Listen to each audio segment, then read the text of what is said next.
And this is the time to decide. جیسے مریم اورنگزیب صاحبہ نے رائٹلی کہا کہ یہ اب باتیں اس چیز سے نکل گئی ہیں کہ جی او اچھا ایسے تھا, اب دوبارہ یو ٹرن لے لیں, اب غلطی ہوئی تھی, غلطی نہیں ہوئی تھی. دس از وے بیونڈ دیٹ ناؤ. کیونکہ جس حد تک جس نہج پہ یہ لوگ پاکستان کو لے آئے ہیں, جس طرح کی انہوں نے, میں نے آپ کے شو میں پہلے بھی کہا تھا کہ دہشت گرد جماعت آپ نے ڈینائی کیا. کابینہ کے ایجنڈے میں ریفرنس والا معاملہ کہ ریفرنس بنانا ہے, فائل کرنا ہے, یہ کیوں نہیں تھا پھر؟ اگر آپ اتنا شور ہیں, اگر آپ اتنا پر یقین ہیں کہ جو آپ کہہ رہے ہیں بالکل درست ہے اور آپ کے ہاں مکمل کنسنسس اور اتفاق رائے پایا جاتا ہے, تو پھر آج تو ہمیں ریفرنس دیکھیے کیبنٹ کے ایجنڈا پہ ایک دن میں بہت ساری چیزیں ہوتی ہے. It's not just one thing. میں نے پرسنلی ایجنڈا پورا دیکھا نہیں ہے, but I am sure there were much more important things on the agenda, اس لیے وہ نیکسٹ ایجنڈا میں آ جائے گا. بٹ اس کے اوپر کوئی کسی قسم کی کوئی کنفیوژن نہیں ہے. آپ نے وہ بھی مینشن کیا کہ خواجہ آصف صاحب کچھ اور کہہ رہے ہیں, میرا نہیں خیال وہ کچھ اور کہہ رہے ہیں, کیونکہ وہ اپنی ذاتی رائے دے رہے ہیں کہ ایز اے پولیٹیکل ورکر مجھے اس بات سے کوئی اعتراض نہیں ہے. That does not define the state policy. So وہ ایک ایز اے ورکر میں بھی یہ سمجھتی ہوں شاید کہ مجھے شاید کوئی اختلاف نہ ہو, لیکن as a state policy I believe that کوئی بھی جماعت جب دہشت گردی پہ اتر آئے, جب ملک کو نقصان پہنچانے پہ اتر آئے, تو ان کو بین کرنا چاہیے. صرف بین نہیں کرنا چاہیے, ہر طرح کا لیگل ایکشن بھی لینا چاہیے. گزشتہ رات وسیم بدامی صاحب کے شو میں بیٹھ کر بڑے واضح واشگاف دو ٹوک انداز میں یہ کہا کہ ایجنڈے کے اوپر ہوگا, آج وہ ایجنڈے پر نہیں تھا. رضا ہارون صاحب, آپ کی جماعت کی وجہ سے نہیں آ سکا ایجنڈا پر, کیا وجہ بنی؟ کیا پیپلز پارٹی جو ہے وہ ابھی 100% تیار نہیں ہے؟ حالانکہ دعوے آپ کی جماعت کے متعلق بڑے کیے جا رہے ہیں مسلم لیگ نون کی طرف سے کہ آپ کا اور مسلم لیگ نون کا صفحہ پیج ایک ہی ہے. نہیں سر بھائی, میں جہاں تک میں سمجھا ہوں, ظاہر ہے کہ آپ خود بھی اپنے جو آپ نے کہا کہ ٹاک شوز اور یہ ٹویٹر اور سوشل میڈیا خبروں پر اگر چلنا شروع کر دیا تو رستے ڈائریکشن تو پتہ نہیں کہاں چلے جاتے ہیں. So as far as the party کی official line is concerned, party نے تو یہی لائن دی ہے نا کہ جب یہ آرٹیکل 6 یا پارٹی بین کے حوالے سے کوئی ڈاکومنٹ تیار ہوگا تو اس کو دیکھا بھی جائے گا, اس کے اندر پارٹی کی سی میں رائے بھی طلب کی جائے گی, مشاورت بھی ہوگی اور پارلیمنٹ میں بھی اس کو لایا جائے گا.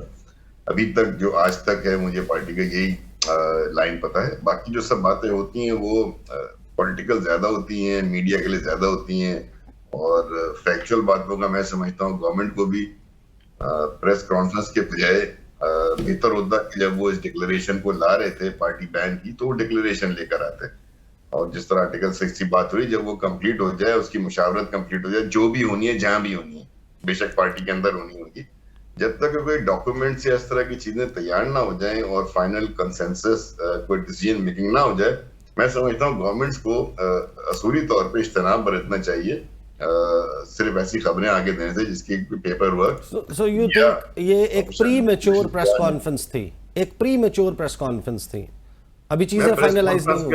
گورنمنٹ کے معاملات میں عیسیٰ بھائی پریس کانفرنسز ہونی ہی کم چاہیے. گورنمنٹ کی تو ڈیسیژن آنی چاہیے نا سامنے. یہ تو اپوزیشن پارٹیز کا اور دیگر پولیٹیکل پارٹیز کا ہوتا ہے. ہم پچھلی پی ٹی آئی کے دور حکومت دیکھتے تھے, روزانہ 4 پریس کانفرنس ہوتی تھیں, اور وہ آ کے جو ہے وہ تمام الزامات سے بھرپور اور بڑی بڑی سٹوریاں پیش کر دی جاتی تھیں, بڑی ملٹی میڈیا اسکرین کے ساتھ پریزنٹ کیے جاتے تھے. شہزاد اکبر صاحب ہوتے تھے اور دیگر لوگ بیٹھتے تھے. تو گورنمنٹ کا کام جو ہے بیسکلی پریس کانفرنس کرنا نہیں ہوتا.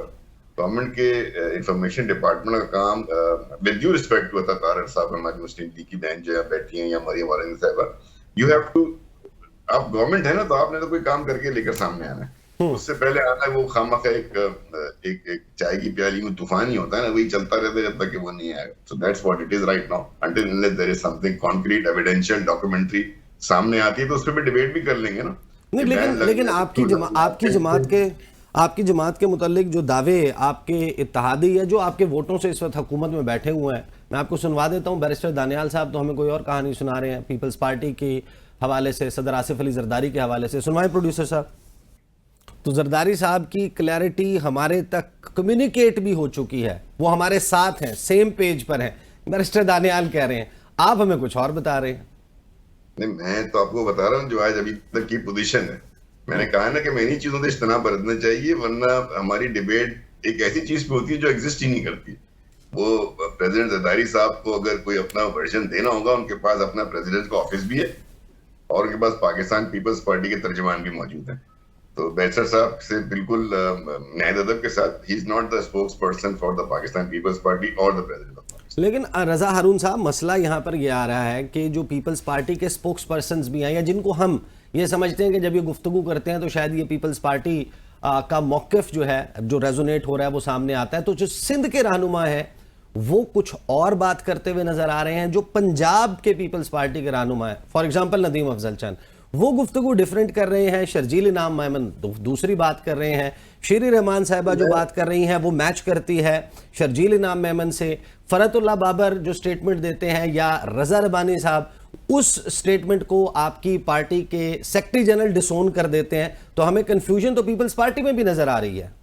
نہیں ایسا نہیں ہوتا یوسف بھائی، مختلف سیاستدان اپنی اپنی حیثیت میں بھی بات کرتے ہیں نا۔ پارٹی کا ترجمان تو جب پارٹی کا فیصلہ ہوگا وہ پارٹی کے سپوکس پرسن کی طرف سے آفیشلی آئے گا، وہ سیکرٹری جنرل پیش کرے گا یا سیکرٹری انفارمیشن پریزنٹ کرے گا، لیکن آپ سینئر لوگوں سے آپ بات چیت کریں گے اور اس کے سامنے ایک مسئلہ رکھیں گے تو اس کی رائے دینے کا حق تو رکھتے ہیں۔ مختلف سیاسی، کل شہری رحمان صاحبہ کو میں نے سنا، ان کی رائے تھی بالکل ٹھیک رائے تھی، پارٹی لائن پالیسی کے حساب سے رائے دی انہوں نے ایک پروگرام میں۔ تو ہر پارٹی کے رہنما سے یا آپ بات کریں گے، مجھ سے آپ بات کریں گے، میری ایک ذاتی رائے یقیناً ہوگی، لیکن پارٹی کا موقف جو ہے وہ تو پارٹی کے پریزیڈنٹ صاحب یا پریزیڈنٹ ہاؤس سے آئے گا یا جو بلاول صاحب کا چیئرمین صاحب۔ چلیں before I move on to Naeem Panjutha صاحب، آپ مجھے بتا دیں، ابھی ظاہر ہے کہ آپ کہہ رہے ہیں کہ پارٹی آفس سے یا ایوان صدر سے موقف آئے گا پیپلز پارٹی کا، آپ کی ذاتی رائے کیا ہے؟ پی ٹی آئی کو بین کر دینا چاہیے؟ دیکھیں بین کے لیے آرٹیکل 17(2) کا استعمال ہوتا ہے جی۔ آرٹیکل 17(2) از ویری کلیئر، دا بین جو ہے وہ صرف سوورینٹی یا انٹیگریٹی کے کوشچن پہ ہوتا ہے۔ اگر پاکستان تحریک انصاف کی ایکٹیویٹیز کو پروف کیا جاتا ہے ود ایویڈنس، شواہد کے ساتھ کہ یہ جو ایکٹیویٹی تھی اس سے پاکستان کی سوورینٹی انٹیگریٹی کو خطرہ ہے، اس کے پروف ہیں، ایویڈنس ہے، چاہے وہ فارن فنڈنگ کی مثال دیتے تو وہ پروف کرنا پڑے گا یہ موجود ہے۔ تو جب تک یہ چیزیں سوورینٹی اور انٹیگریٹی کے ڈومین میں نہیں آ جاتی، آپ کسی پارٹی پہ ویسے ہی بین نہیں لگا سکتے نا، آپ کو آئی نہیں۔ صحیح، ویری امپورٹنٹ۔ میں آپ کے پاس واپس آتا ہوں۔ نعیم پنجھوتا صاحب، مسلم لیگ نون کہتی ہے کہ آپ لوگ دہشت گرد جماعت ہیں، پاکستان کے مفادات کے خلاف ہیں، آپ کا ٹریک ریکارڈ جو ہے بڑا خراب ہے، آپ نے اس ملک کی جڑوں کو کھوکھلا کیا ہے، آپ نے اس ملک کی اکانومی کو تباہ کیا ہے، آپ نے اس ملک کی یوتھ کو گمراہ کیا ہے، لہٰذا آپ لوگوں کو سیاست کی اجازت نہیں ہونی چاہیے۔ Your take. بہت شکریہ، سب سے پہلے آپ نے مجھے موقع دیا۔ دیکھیں کیسز جو ہیں عدالتوں کے اندر چل رہے ہیں، اور اگر میں آپ کو ریسنٹ کچھ فیصلوں کی بات کروں تو میاں والی اور وہاں پر سرگودا میں مختلف مقدمات تھے، ایئر بیس کے اوپر حملہ ہوا، ISI کے دفتر کے اوپر حملہ ہوا۔ تو جب عدالت نے فیصلہ دیا، عدالت نے فیصلے کے اندر لکھا کیا ہے بریت کرتے ہوئے؟ عدالت نے کہا کہ جو ایویڈنس پروسیکیوشن نے پیش کی ہے نا وہ ساری فیبریکیٹڈ ہے، جھوٹی ہے، اس کو یعنی کہ فیبریکیٹ کیا ہے، ملاوٹ کے ساتھ پیش کیا گیا، اور کوئی ایسی ایویڈنس نہیں ہے جو منسوب کر سکے، تو لہٰذا ان مقدمات سے بری کیا جاتا ہے۔ جیسے وہاں پر لوگ نامعلوم لوگ گئے اور جج کو ہراساں کیا، اس نے لیٹر بھی لکھا اسلام آباد لاہور ہائی کورٹ کے چیف جسٹس کو، اور لاہور ہائی کورٹ کے چیف جسٹس نے بھی اس کے اوپر بالکل کہا کہ واقعی ایسی بات جو ہے ہوئی ہے اور مداخلت ہوئی، اور پھر اسے اس چیف جسٹس کو جیسے ٹرانسفر کر کے پھر سپریم کورٹ بھجوایا کہ وہ بھی آپ سب کے سامنے ہے۔ نمبر 1۔ نمبر 2 بات یہ ہے کہ آپ ہمیں یہ کہتے ہیں کہ یہ دہشت گرد ہیں، ٹھیک ہے، تو آپ کوئی ایویڈنس لے کر آئے نا، جو آپ کے پاس ایویڈنس ہے، ٹھیک ہے جی، اس میں تو جتنے لوگ ہیں وہ آپ گاڑیوں سے اتار رہے ہیں، CCTV کیمرے آپ نے خود چرا لیے، آپ نے وہ CCTV فوٹیجز کیوں نہیں منظر عام کے اوپر آپ لے کر آئے؟ اور ایک بندہ ایک لمحے کے لیے، فار ایگزامپل 7 ہوئے ہیں، 7 بجے وہ ہوگا سرگودا، 7:10 پر وہ جنگ ہوگا، 7:15 پہ وہ سندھ ہوگا، 7:40 کے اوپر وہ پشاور میں برآمد ہوگا۔ تو یہ کیسے مقدمات ہیں؟ ان مقدمات کے اوپر تو کوئی پابندی والا نہیں ہے۔ آپ کوئی ڈھنگ کا مقدمہ بنائیں، کوئی ایسا مقدمہ لائیں جو جنون ہو۔ جتنے مقدمات انہوں نے بنائے، جب ہی اپر فورم کے اوپر معاملہ آیا اور وہ مقدمے اڑ گئے، اوپن عدالت کے اندر جب بھی سماعت ہوئی، سزائیں دی گئی نا، 5 دنوں میں 3 سزائیں دی گئیں، کیا بنا اس کا؟ جو ہی آیا اسلام آباد ہائی کورٹ میں معاملہ، کھلی عدالت میں چلا کیس، چاہے وہ سائفر کا تھا چاہے توشہ خانہ کا تھا، 1 منٹ میں اڑ گیا۔ 2.25 کروڑ کا ہار جس کی قیمت آپ نے اربوں بنا کر وہ پیش کیا، آج بھی وہ ہار ہے جس کی قیمت 4, 5, 7, 8 کروڑ ہوگی، جس پر 14 سال سزا دی گئی۔ اس طرح کے کیسز ہیں، اور صرف کیا ہے معاملہ، پولیٹیکلی یہ ہار چکے ہیں۔ اگر لوگ سمجھتے ہوتے نا کہ پاکستان تحریک انصاف جو ہے وہ ملک کے خلاف ہے، ٹھیک ہے، تو پھر 8 فروری کو لوگ جو ہیں وہ PTI کے ساتھ نہ کھڑے ہوتے۔ 90% عوام جو ہے انہوں نے پاکستان تحریک انصاف کو ووٹ دیا۔ تو وہ کس بنیاد پہ دیا ہے, وہ کیوں دے رہے ہیں؟ وہ پاگل ہیں. یہ سارے محب وطن پاکستانی جو چاہتے ہیں ہمارا ملک آگے بڑھے. کی آپ کے پاس کوئی ہے, کوئی آپ کے پاس ووٹ فارم 45 ٹھیک ہے جی, فارم 45 میں بات مکمل کروں گا نا, جب آپ بات کریں گی پھر میں نہیں بولنے دوں گا, میرا آپ کو پتا ہے بڑا اچھی طرح. تو بات یہ ہے کہ وہ لوگ جو آج بات کرتے ہیں کہ ہمارا ملک آگے بڑھے, جو کہتے ہیں کہ ہمارا ملک جو ہے ترقی کرے, ان کو آپ یہ سب یہ دہشت گرد ہیں. آرٹیکل 71 ہے بڑا کلیئر ہے, جس کے اندر کوئی جماعت ملک کے خلاف ہے, ہم بتائیں کہ ہم نے کہا ہو کہ ہمارا یہ ادارہ فوج ختم کر دیا جائے, نیب ختم کر دیا جائے, یا اس کے اوپر حملہ کر دی, کوئی ایک سٹیٹمنٹ دکھا دیں جہاں پر عمران خان نے یا کسی بندے نے یہ کہا ہو کہ وہاں پر جلاؤ کریں, گھراؤ کریں. پرامن احتجاج ہر ایک کا حق ہے. آپ پرامن احتجاج کو اگر آپ پرتشدد کریں گے اور پہلے سے شیشے توڑے ہوں گے, پہلے سے وہاں پر آگ لگی ہوگی, اور وہاں پر ویڈیو آن ریکارڈ ہے کہ ڈاکٹر یاسمین راشد وہ کیا کہہ رہی ہیں کہ کوئی بھی ٹچ نہ کرے. کل آج عظما بخاری نے 1-2 ریکارڈنگ شیئر کی ہوئی تھی سوشل میڈیا کے اوپر, اور اس کے اندر ایک لفظ نہیں ہے کہ وہ کہہ رہی ہیں کہ وہاں پر آگ لگا دیں, جلاؤ کریں. پرامن احتجاج کی وہ کہہ رہے ہیں کہ لبرٹی جانا ہے لیکن پرامن رہنا ہے, اور وہ خود انہوں نے شیئر کی ہوئی ہے. کچھ سٹیٹمنٹس ہیں جو ان کی ہیں جو میں آپ کے سامنے کرنا چاہتا ہوں.